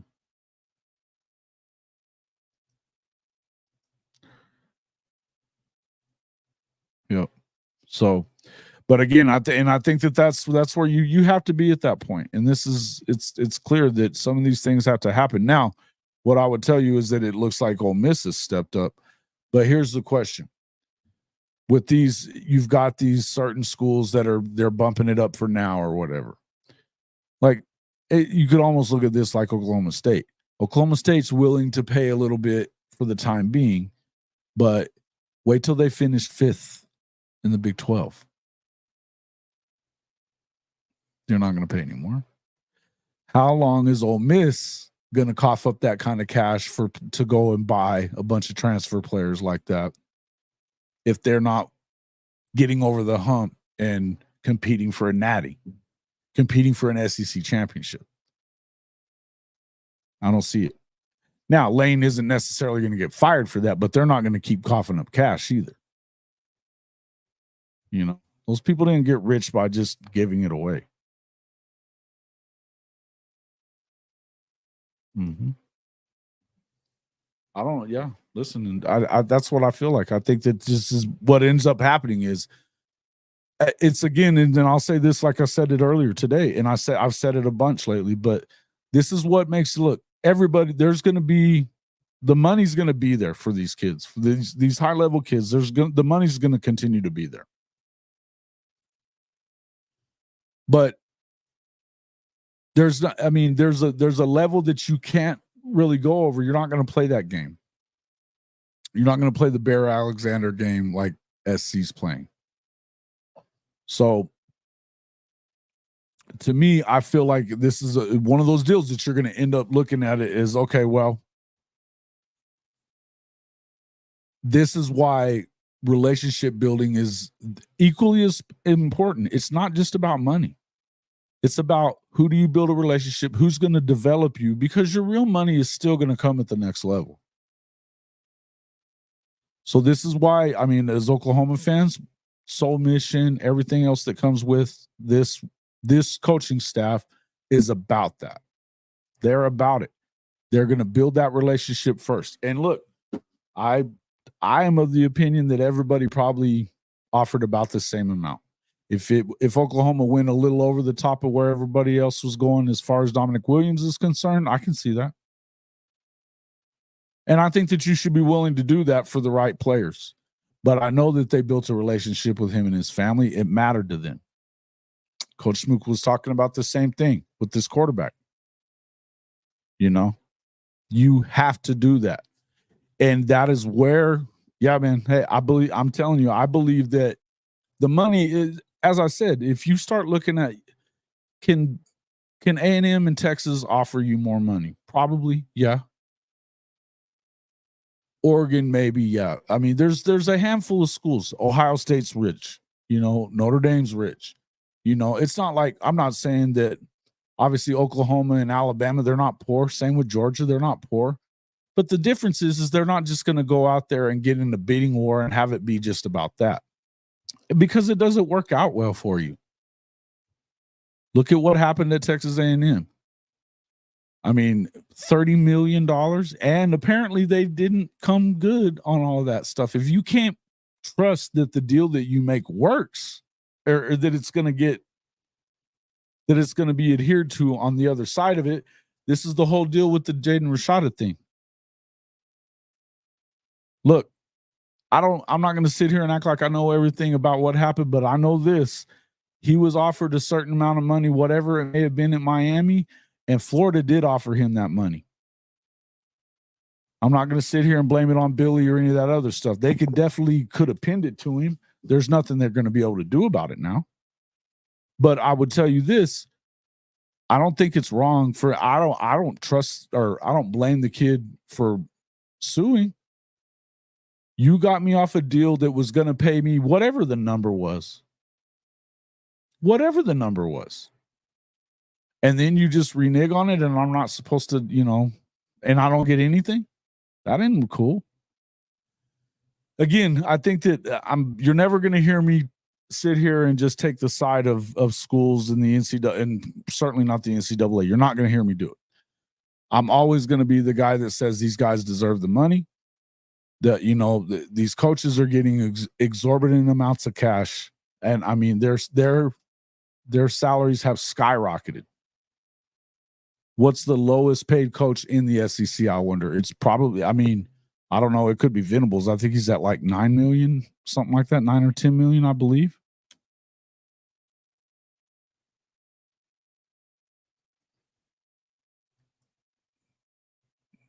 You definitely have to spend wisely. Absolutely. Sure, I missed your takes, but what are tonight's game storylines? Well, Oklahoma pissed off Florida beating them, and they're going to piss off Texas beating them in the game 1 tonight. Finish off 4 straight for 4 straight national championships in softball. That's what I think anyway. Against Texas, Red River rivalry, Red River shootout in the Women's College World Series. They're going to beat them down.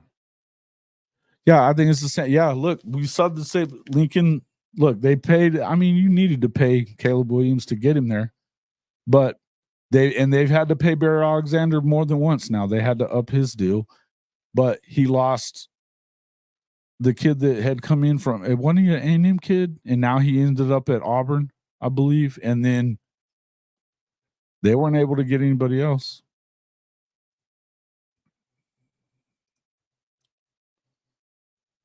No way, Pittman. Yeah, probably not. Yeah, but it's not. I mean, I'm gonna have to look that up. I wonder what any of you AAA fam guys. Let me know if you know this deal.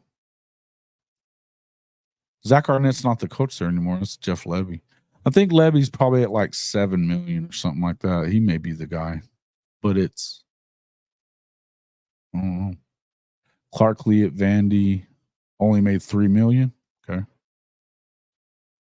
Okay. All that money they make. Vanderbilt's not a poor school either. Just the name tells you that. Sooner Cowboys. What's up, my man? Good to see you. Yeah. I don't know how much. I don't know how hot Billy Seed is. I don't know how hot his seat is. If he leaves, DJ Lagway is gone. I think if he was to win 4 games, then yeah, they're going to fire him. But I think if he gets over 5 or gets to 6 wins, I think he's safe. That schedule's brutal. And they would still owe him like $26 million. That's a lot of buyout. It's a lot of buyout. And then what are you going to end up paying the new guy? It feels like they're going to give him at least another year, I think. I think they want to see at least 1 year of Lagway as a starter. That's what I think. And I don't know that I don't know that they're going to lose as much as everybody thinks they are. I could see them beating Miami. Even though, I mean, I like Cam Ward, but again, Mario Cristobal doesn't always win these games, and it's in the swamp. Pittman makes 6. Brent's at 7. Mark Stoops is at 8. And Mark Stoops has gotten a couple of raises, though. And he's won 10 games a couple of times at Kentucky. You know?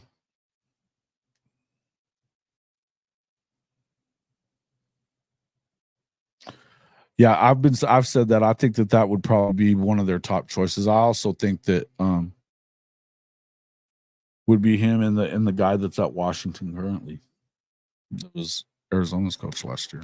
I think he's another guy that they really like. I think he's probably their number 1 thought. I don't see that. Yeah, I think if he goes 6-6, he's safe. Not with that schedule. With that schedule, I think again, DJ Lagway could be, he could be a generational type of guy, Caleb Williams type of kid. He's unbelievable good. Go watch his film. Unbelievable. And go look at the spring game. He looked better than Graham Mertz as a freshman. And Graham Mertz wasn't terrible last year, but I think they want to try to bring him along, but he's going to play some this year. I think Florida beats Texas. I wouldn't be surprised at that. It is in Austin, but I wouldn't be surprised. I'd love it if it was at the Swamp. Then I would be like, oh yeah, that's happening. Yeah, I think he's at like 11 million actually.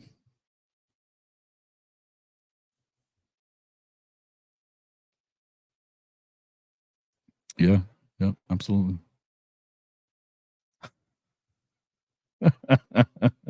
Yeah, do that. Rhyming limit. Arch Manning. That is blasphemous. That is blasphemous. Yeah. Yeah, I mean, look at A&M. $80 million for him to walk. For Jimbo to walk. $80 million.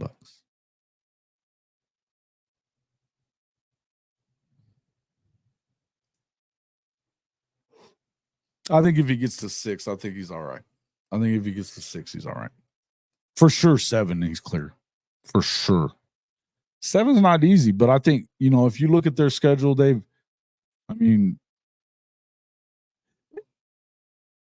think it would depend a lot. Now, if they go 6-6 and say they were to lose to UCF, yeah, you're gone. Can't lose that game. It's at the Swamp. Can't afford it. Honestly, you don't want them losing to Miami either. But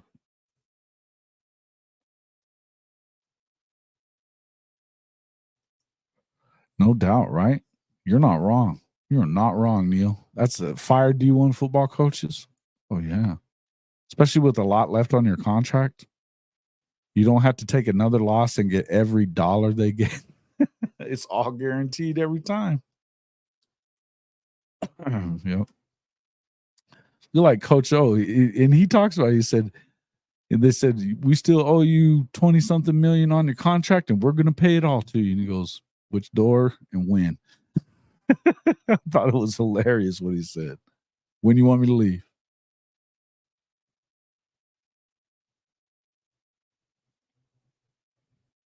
Okay, you just got done. Yeah, that's insane, right? 10 years it took them to pay him off. That's why they've been losing to FCS teams for the last 10 years until they finally got Leipold. That's Leipold's a real deal. For him to turn, it's like miracle working is what he did. Yeah. When isn't Auburn doing that right now? Aren't they still paying Gus? And they're definitely paying Harsin. Harsin he had like a 5-year deal. He made it through 2. Yeah. Listen, I get it, but also Florida's not Texas A&M either. They've got a new president. I don't really see them wanting to do that. New president comes in and he's gonna okay that one. I don't know. I think they give him another year. If he goes like 4-8, yeah, probably he would almost for sure be gone. But I think if you get to 6, and especially if you get to 6, maybe possibly 5, depending on the losses and how they go. If you get blown out every week, then yeah, he needs to show he can win something though. That's insane though. 3 at one time. Well, no, that's what I was saying a minute ago. If you think about if that's true, what Josh Pate was talking about, that Fox is telling the Big Ten schools that it's not okay for just 2 or we're not paying all this money for 2 programs or 4 programs even. Step up your hiring practices and step up your recruiting. Get it done. Otherwise, the next contract comes around, things could change. So that's tough if you're an ACC school or if you are a Big 12 school that wants to keep their coach like Coach Leipold, Coach Kleiman. The money's going to be exorbitant, and the only place that you can really compete is at one of these 2 programs, or either in the SEC or the Big Ten. So you're not going to be able to keep these guys forever. It's just going to be basically what it's going to turn into before too long. And this is already what, G5 schools have turned into. They're turning into the minor leagues for the big boys. You develop them a little bit, we'll come pick them up after this year. Football camp. That's what it is. Yeah. I would think that, you could see him maybe coming back into it in a couple of years, maybe, but I wouldn't. That kind of money, I'd be chilling on the boat, watching them from there. You don't ever have to take another loss again. Maybe go on. I can't stand the guy, but he might do okay on TV. Yeah. Yeah, if say he doesn't, I can see him wanting to play for a national championship. He's got to do that right now at K-State. It's got to happen right now for him. Otherwise, it's going to get out of hand.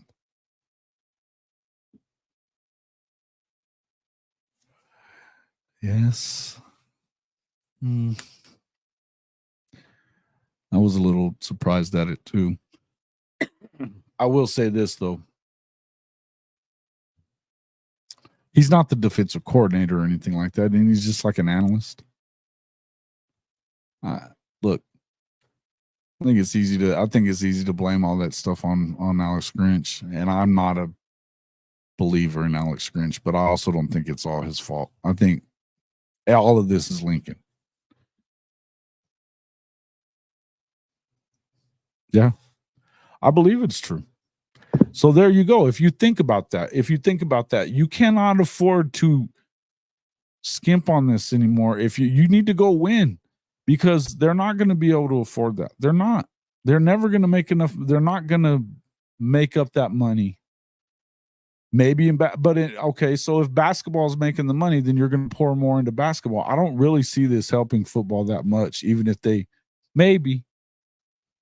But you better have somebody that year after year can go deep in the playoffs. Do you really think you're ever going to get a national champion from the Big 12? I don't. But I think K-State could be one of those teams that they can go and get to the second round or maybe make a deeper run at some point. Of course, what we saw a couple of years ago would tell you different. TCU, yes, they beat Michigan.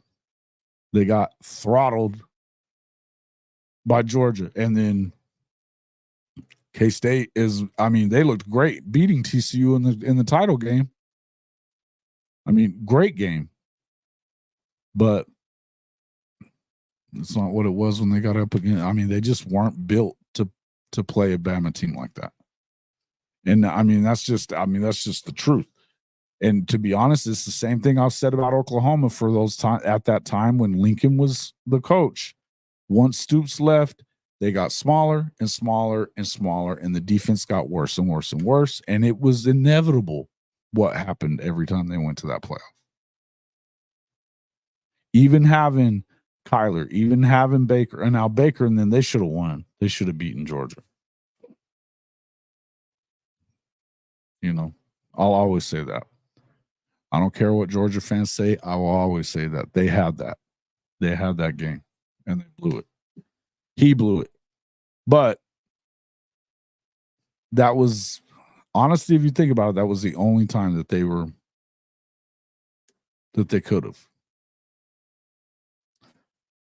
Yeah, should have been. Wasn't it like a 28-14 lead at one point, or like 31-14, something like that?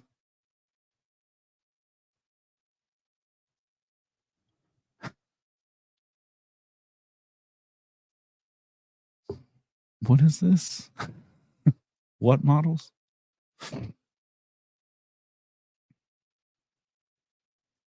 Yeah. Yeah, and kind of built it. And that actually helped build up Texas A&M for a while with their strength and conditioning, right? Sheesh. The Hall of Fame girls all time. You guys got to quit. I ain't doing it.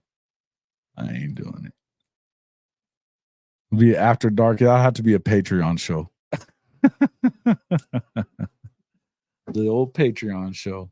But if we can figure it out, OnlyFans. No, we're not doing OnlyFans. You guys are crazy.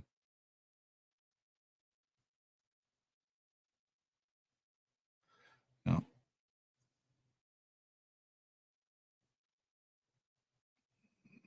Who opens a coaching rehab now that Saban's gone? I don't know. Do you think Kirby's up to it? Think he's going to be that guy?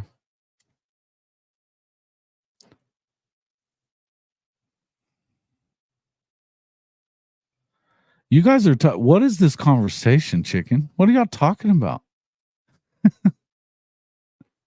Yeah.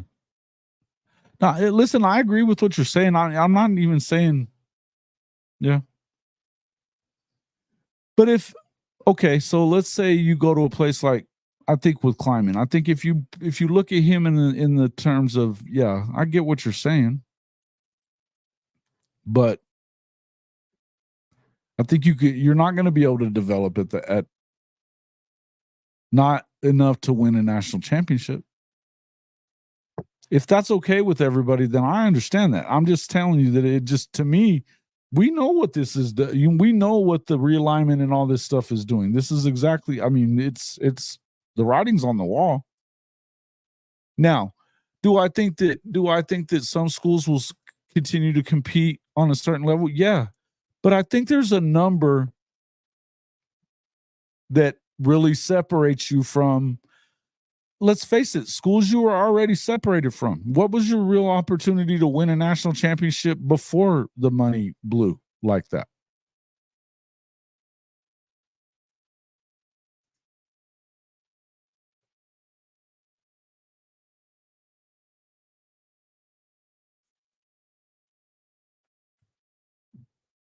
So, I mean, that's just kind of how it is.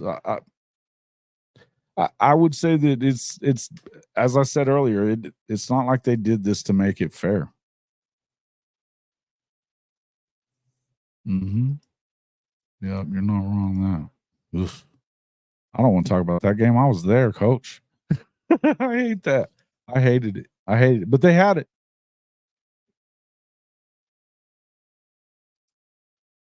Well, did he though?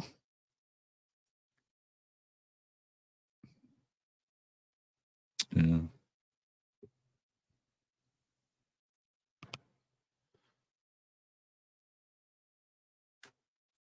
Yeah.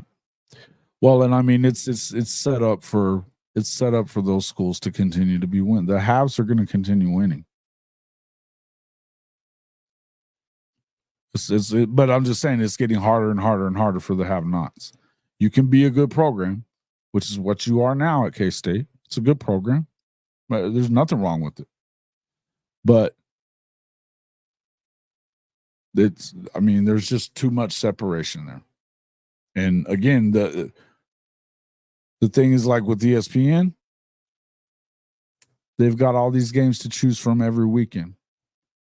You have to play. I mean, right now the Big 12 has to play on. I think it's smart for them to do this. I think you have to play those Thursday and Friday night games because that's where you're going to get the eyeballs. The rest of it's going to be streamed. It's great for your fans. It's not good for your program. It's just, it makes it tough. It makes it tough, man. What's up there, Rob? Welcome into the show. Just makes it hard, man.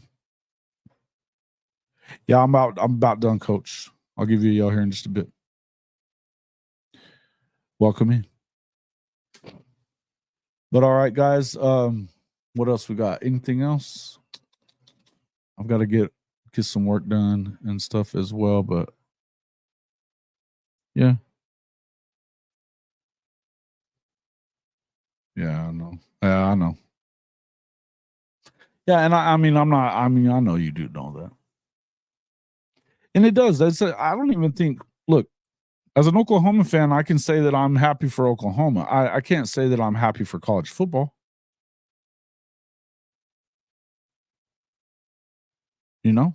I can't, because I don't think we're headed in the right direction.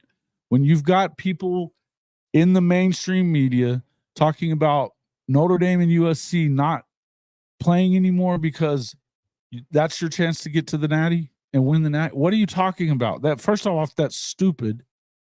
It's stupid, which is what makes me believe that Lincoln said it. And of course, Colin, he's all that. He says what he says, and a lot of it is for effect. But the truth is, then you had Joe Klatt come on at the second time. I saw this the other day, and Klatt said he didn't disagree with him. He didn't disagree. So now we're talking about a situation where they're encouraging rivalries to go away. This is not good. I don't like any of it. Hey, man, thanks, Rami. Appreciate you. I'm excited. I think as OU fans, we're excited about the SEC because it's, awesome. Great. It's going to be amazing, right? No. It's a stupid look for him on that end of it. I mean, terribly bad look, Brandon. Absolutely. Right? Backing out of the LSU deal. And for you to, I can't imagine, the SC, that's one of the things. They've never played, quote unquote, an FCS school. They say they never will. But so that's kind of the reputation they've always tried to stand on, is that they don't want to play those kind of schools. But now your reputation is going to change, that you're going to kill a 100-year-old rivalry because you think it's going to be helpful. No, I don't think it is sustainable. I think that a lot of it isn't. But if you saw, the NCAA said last week that the transfer rules are over with, period, forever. They will have the ability to transfer. Players are going to have the ability to transfer. Collectives aren't going away from what we're seeing either. But I do think that all these things course correct, though, right? I mean, who the hell is going to offer somebody, whether it's, even somebody like DJ Lagway is not going to get a $13, $14 million offer anymore. And I would also say that lawsuit will definitely deter idiots from doing stuff like that. Now, you can always have boosters that can do whatever they want to do. It's always been that way. This is nothing new. But when it comes to the transfer stuff, it makes it hard. Yeah. Oh, dude. Yeah, absolutely. Look, man, yeah, man, you gotta go handle it. Go play. Look, us all you fans, what have we all been saying? I would much rather play this schedule that Oklahoma has than be playing Mississippi State and Vandy, Kentucky. It's not who Oklahoma joined the league because they want to play Bama and LSU and Georgia. That's who they want to play. Florida.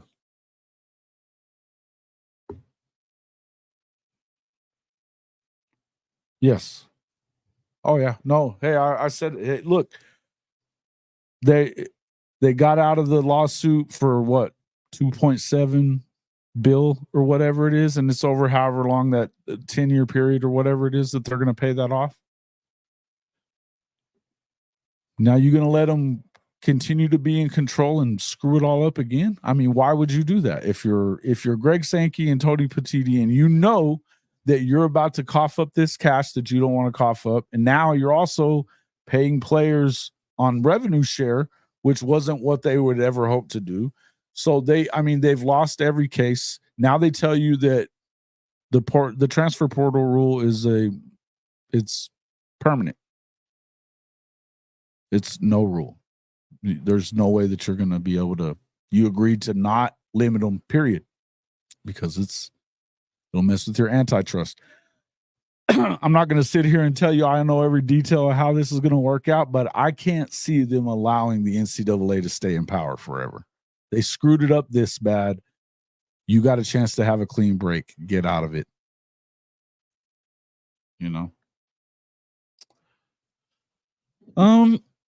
Yeah, I think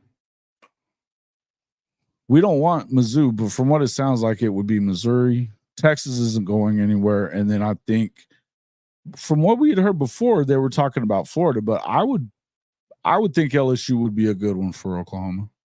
I think that would be fun. I think that would be fun. That would be probably my hope would be LSU. Florida would be okay though too. I like Florida. I like the idea of Florida as well. Playing in the swamp. It'd be cool. And I think that if you're looking at those are the two. I know that LSU kind of has something, some kind of rivalry with A&M, but not. I don't know how much of a rivalry it really is, right? What do you guys think? I mean, who would you hope for as the LSU guy?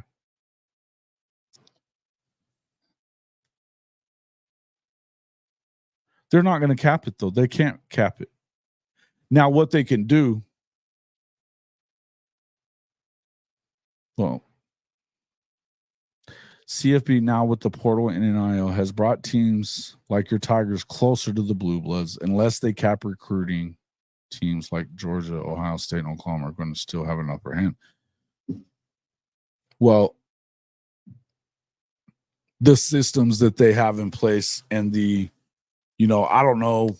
I know that the NIL that it's helped at Missouri so far. It's helped for, you got Luther Burden. We know you got Caden Green. Yeah. But it hadn't won you much yet. And realistically, if I would ask you, is that money always going to be available? Because again, if Drink falls on his face, that's what I think is going to happen. If he does, how many years they give him before they stop coughing up that cash? In Oklahoma, they would increase the money if that happened. Right? At Alabama, they would increase the money if that happened. At LSU, they would increase the money if that happened. At Texas, they would increase the money if that happened. At Okie Light, the money cuts off. At Ole Miss, maybe it wouldn't, but I think the money cuts off there too. They're not just going to keep doing that.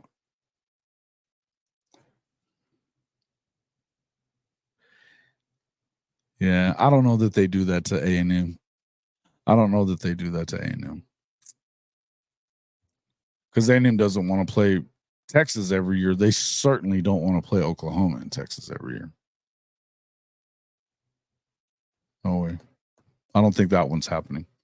I think it's from what Ross Dellinger had it, and this had to have been coming from somebody at the SEC offices. I think it was from Greg Sankey. They have Florida as their third. It'd be Missouri, Florida, Texas. That's who Dellinger has. So we'll see. Man, somebody's blowing my phone up.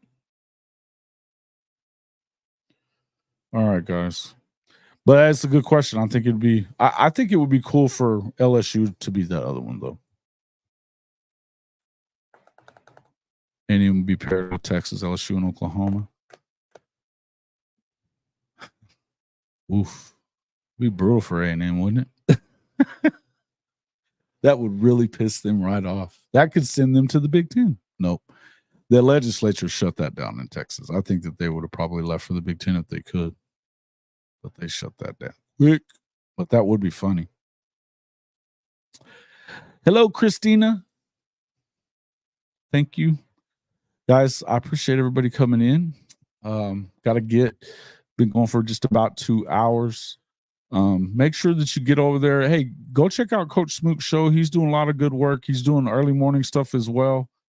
He did this morning. He did it at 7 Central Time, 8 Eastern in the morning. Yeah. No, he's not gone. He's pissed. But I got to go take him out and feed him and do it and go let him run a little bit.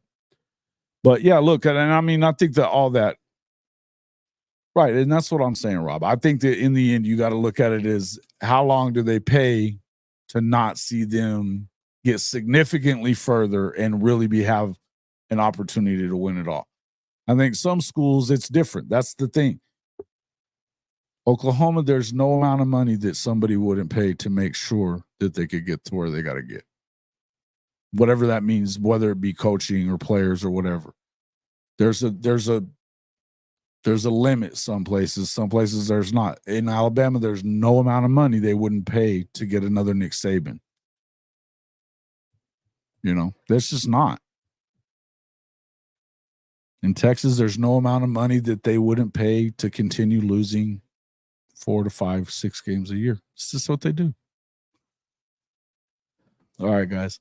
Thanks a lot for coming in. I appreciate it all. If you hadn't hit that like button, please make sure you do. And let me know what you think. Anybody who watches the replay, let me know what you think in the comments about all this stuff. Give me your predictions on the Women's College World Series, Oklahoma, and how many. If you, and you know, let me know if you think Texas is going to win, but I'll just laugh at you. It'll be good. All right, guys. Thanks a lot for coming in. I appreciate everybody. We'll see you on the next one. Boomer.